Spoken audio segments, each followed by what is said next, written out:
Bismillahirrahmanirrahim. Assalamualaikum warahmatullahi wabarakatuh. Saya Novita Loka akan menjelaskan mengenai tafsir tujuan pendidikan Islam, perspektif Quran Surah Al-Anbiya ayat 107 dan juga Quran Surah An-Nahl ayat 97. Dan teman-teman sudah kita ketahui ya bahwasannya pendidikan itu tentu sangat penting pada saat ini, karena mengingat bahwasannya kita sudah memasuki era 4.0, di mana pada saat ini teknologi ini berkembang sangat-sangat cepat sekali, sehingga informasi yang kita dapatkan itu begitu cepat sekali, begitu instan sekali. Nah, dalam Quran surah Al-Alaq ayat 1 sampai dengan 1 sampai dengan 5 sudah dijelaskan bahwasannya Rasulullah Shallallahu alaihi wasallam diperintahkan untuk membaca, dan dalam hal ini membaca juga merupakan salah satu bagian daripada pendidikan.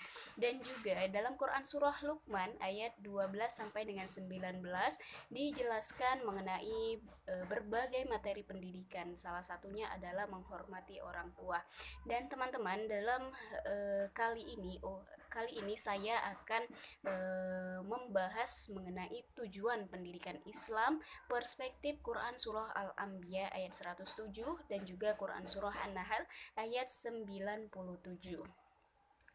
Tujuan pendidikan Islam bahwasannya Islam, teman-teman, itu mempunyai sumber ajaran Al-Quran dan juga hadis, di mana Quran dan hadis ini memiliki ataupun juga melalui masa panjang dalam penyempurnaannya. Dalam hal ini hadis membutuhkan 200 tahun lebih dalam pengkodifikasiannya, yaitu di masa Khalifah Umar ibnu Al-Aziz hadis barulah dikodifikasikan ataupun dibukukan.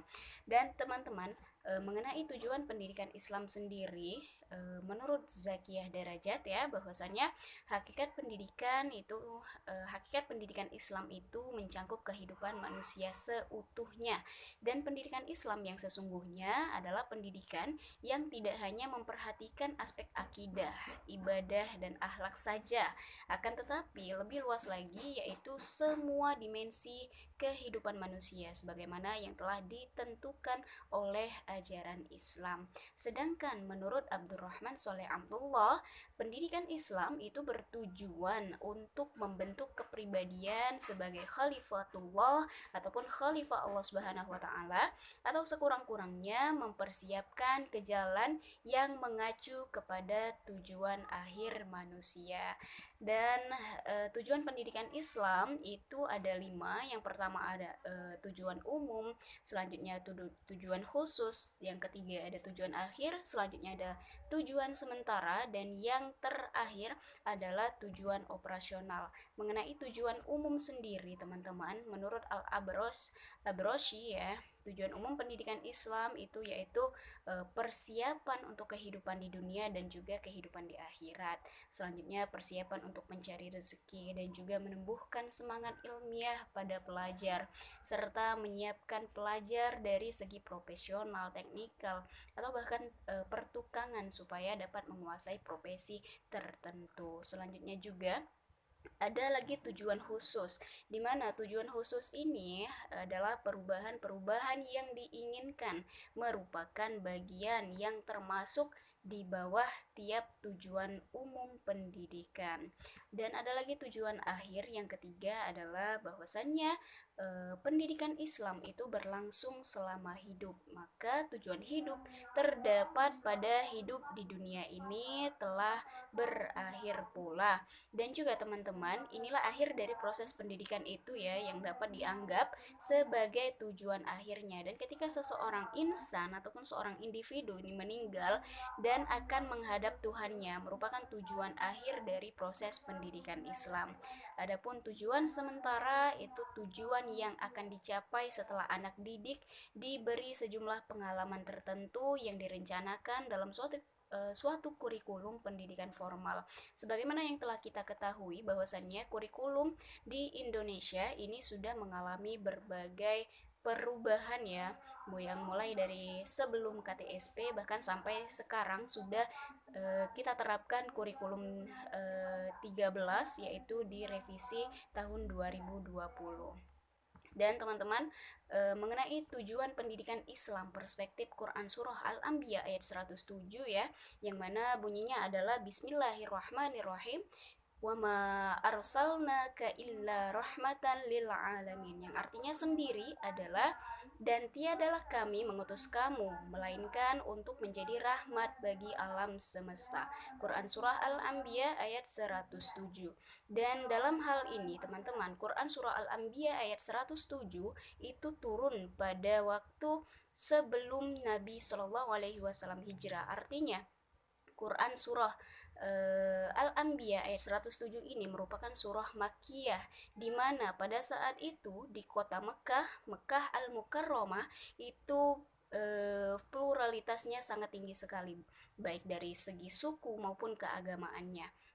Dan juga Nabi yang lahir pada 12 Rabiul Awal tahun 571 Masehi ini mendapatkan amanah untuk menyebarkan iman, Islam, dan juga ihsan kepada manusia, baik yang beriman maupun yang tidak beriman. Dan dalam Quran Surah Al-Anbiya ayat 107, rahmat bagi alam semesta ini memiliki makna bahwa Rasulullah SAW memberikan bimbingan kepada umat manusia agar tidak sesat dalam menempuh kehidupannya. Dan Rasulullah SAW diberi tugas untuk memberi contoh yang konkret kepada manusia sekitarnya tentang bagaimana merealisasikan ajaran yang dibawanya. Selanjutnya, menurut tafsir Quraisy Shihab mengenai Quran surah Al-Anbiya ayat 7 ini, yang pertama adalah Rasul atau utusan Allah. Dalam hal ini adalah Nabi Muhammad SAW. Selanjutnya, yang mengutus beliau dalam hal ini adalah Allah Subhanahu wa taala, sedangkan yang diutus kepada mereka itu adalah al-alamin. Dan yang terakhir, risalah yang kesemuanya ini mengisyaratkan sifat-sifatnya yaitu rahmat. Dan Quraisy Shihab juga teman-teman menjelaskan bahwa Nabi Shallallahu alaihi wasallam adalah rahmat, bukan saja kedatangan beliau membawa ajaran, tetapi sosok dan kepribadiannya ini adalah rahmat yang dianugerahkan Allah Subhanahu wa taala kepada beliau. Adapun menurut Buya Hamka dalam tafsir Al-Azhar menyatakan bahwasannya ayat ini menjadi bukti bahwa pokok ajaran Islam ialah rahmat bagi kemanusiaan. Dan menurut Buya Hamka juga, Islam ini mempersamakan hak manusia tanpa melihat kelas sosial dan juga warna kulit. Selanjutnya mengenai Quran surah An-Nahl ayat 97, tafsirnya mengenai tujuan pendidikan Islam. Quran surah An-Nahl ayat 97 yang berbunyi Bismillahirrahmanirrahim, man amila sholihan min dzakarin aw untha wa huwa mu'minun falanuhyiyannah hayawatan thayyibah walanajziyannahum ajrahum bi ahsani ma kanu ya'malun, yang artinya sendiri adalah barang siapa yang mengerjakan amal soleh baik laki-laki maupun perempuan dalam keadaan beriman, maka sesungguhnya akan kami berikan kepadanya kehidupan yang baik, dan sesungguhnya akan kami berikan balasan kepada mereka dengan pahala yang lebih baik dari apa yang telah mereka kerjakan. Quran surah An-Nahl ayat 97. Dan teman-teman, mengenai nilai-nilai pendidikan dalam Quran surah An-Nahl ayat 97 ini, tentu yang pertama, sebagaimana yang telah kita ketahui mengenai makna Quran surah An-Nahl ayat 97, bahwasannya secara kodrati laki-laki dan perempuan ini mempunyai kodrat yang sama. Dan yang kedua, laki-laki dan perempuan mempunyai kewajiban yang sama dalam beriman dan beramal.